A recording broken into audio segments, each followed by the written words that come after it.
Vous avez rejoint le FC Lugano en Suisse l'été dernier en provenance de Vérone, en Italie. Pourquoi avez-vous fait un tel choix? Quand j'étais à Vérone, je voulais un club qui formait un joueur parce que je suis encore jeune, un club qui donnait du temps de jeu aux jeunes. Et je pense que Lugano, c'était mon choix, c'était le choix le parfait, le plus bon pour moi, pour pouvoir progresser à réaliser des choses importantes. Que signifie pour vous, défenseur central, d'avoir été formé à l'italienne? C'est tout ce que l'Italie, c'est un pays qui joue beaucoup défensivement, beaucoup physiquement et il y a beaucoup de tactique, ça se joue pas beaucoup le ballon. Il y a que un petit peu d'équipes qui jouent au ballon, mais j'étais à Livorno, moi je suis formé à Livorno. Après, je suis passé 2 ans à Vérone, où j'ai vraiment progressé dans les 2 ans et demi, parce que je suis arrivé en janvier, moi, à Vérone. Et ça a passé bien, mais il y avait des choses à Vérone que j'aimais pas parce normalement ils voulaient me garder, mais moi je voulais pas parce que c'était pas comme la première année que je suis venu. Comment avez-vous vécu la Coupe d'Afrique des Nations U23 avec les Lionceaux de l'Atlas? Non, franchement c'était bien. On savait ce qu'on devait faire. En plus c'était à la maison. C'était pas facile. C'est très difficile parce que l'Afrique c'est très difficile. Mais on a réussi, alhamdoulilah. Wallah, alhamdoulilah. Grâce à Dieu, on a réussi.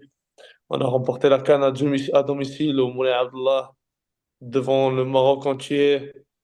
Je les remercie parce que vraiment, dans tous les matchs, le terrain était quasi plein.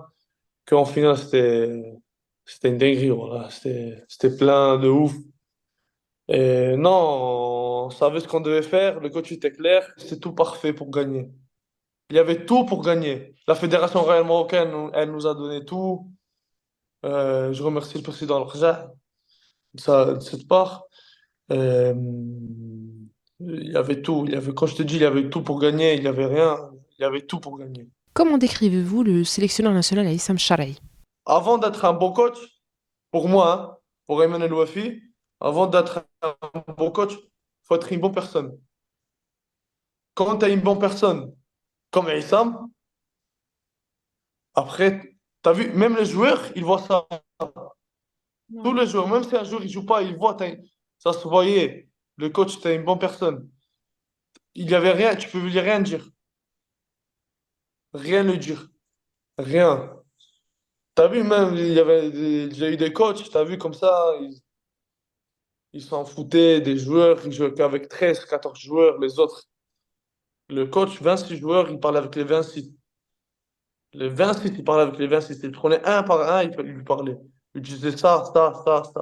Comment envisagez-vous les Jeux Olympiques de Paris 2024? C'est un rêve pour moi de les jouer. Ça va être un rêve de jouer contre la France parce qu'il y a Mbappé qui veut jouer aussi les Jeux Olympiques. Et donc, ils vont être beaucoup de joueurs qu'on connaît qui maintenant c'est des stars. Donc, ça va être un rêve de les jouer. Et Inch'Allah, on va faire de notre mieux pour faire des bons Jeux Olympiques. Comment on va dire? Moi, j'ai toujours rêvé de jouer avec le Maroc. J'ai jamais eu de doute de jouer avec l'Italie, jamais de la vie. Jamais. Toujours Maroc, toujours Maroc. Parce que mon papa, Allah yarhamou, était marocain. Ma maman, elle est marocaine. Une famille marocaine. Moi, je me sens 100% marocain. 100%. Quand je dis 100%, moi, je suis marocain. Et si je m'attends à une lettre de Walid, bah, on va dire oui, hein.